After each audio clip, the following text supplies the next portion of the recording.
SBR Forum's Punters is brought to you by Bookmaker. I'm Peter Loshak. We're talking right now with returning guest Jeff Grant, featured sports betting writer for the Bleacher Report. Jeff, thanks for being here once again.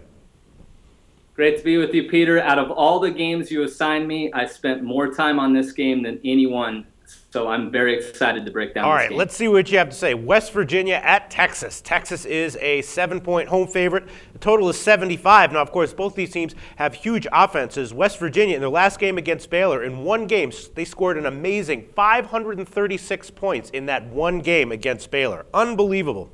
Texas has been scoring hundreds and hundreds of points every game. Total is 75. I'm looking at this one. I'm thinking, if I had to take a side here, I guess I would take the over 75. What do you think?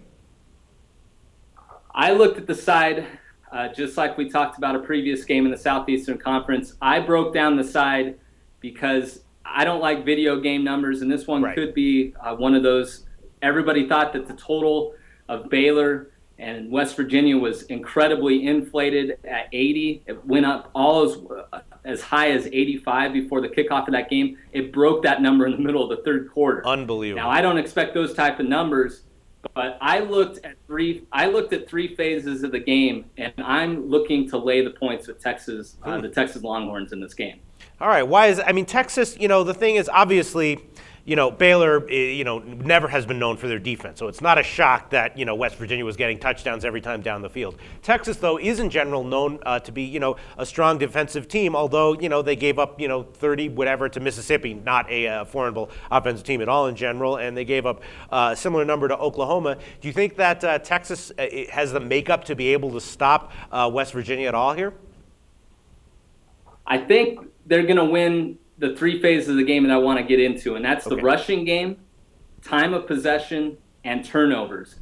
Everybody's going to be blinded by the amount of points that Texas has been giving up and the amount of yards and touchdowns that Geno Smith is throwing for West Virginia. So everybody's focusing on those two things. Yes. I'm going inside the numbers. Okay. And I think Texas, in looking at Mac Brown's press conference earlier today, I watched it live. He broke down every one of those phases that I talked about: rushing game, time of possession, and turnovers. I looked closely, since this is going to be a primetime game, two ranked teams, a lot of exposure, a lot of cash is going to flow on this game. Why is West Virginia getting 7 points? They just scored 70 against Baylor. Everybody saw that. There's been 8 games featuring ranked teams this year when one team has won all three phases: the rushing game, the time of possession, and turnovers. Those teams that have won all three phases are 7-1 against the spread, and they've covered those games by 19.6 points per game. And here's the important factor that our listeners and viewers need to look at. The only spread loss out of those 8 games, West Virginia's 70-63 win against Baylor last week. Amazing. Yeah, and looking at this total, I'm thinking, you never know what game plan Texas can come out with. I could easily see them, trying to limit possessions to keep Geno Smith off the field as much as they can. So maybe, the game will go significantly under 75. What do you think about that? Or you think it's just like, who cares, and let's just ignore the total in this one?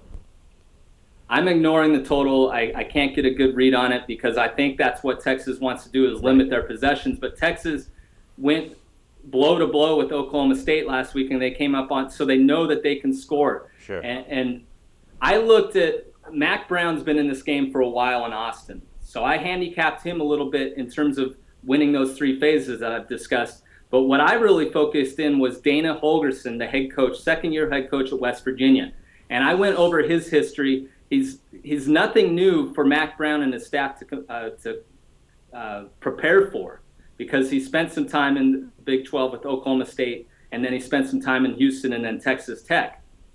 When he did not win 2 out of those 3 phases I talked about, his team didn't win one of those games when he was an offensive coordinator or head coach. So when I break that down, he really needs to win that time of possession. He's not going to do that here. Texas can run the football a lot better than West Virginia, and West Virginia they don't even like taking 5 seconds between hikes. Right. And turnovers, they're playing their first true road game of the year, West Virginia. That's significant. Geno Smith has been unblemished at home. I don't expect that at Texas Memorial Stadium.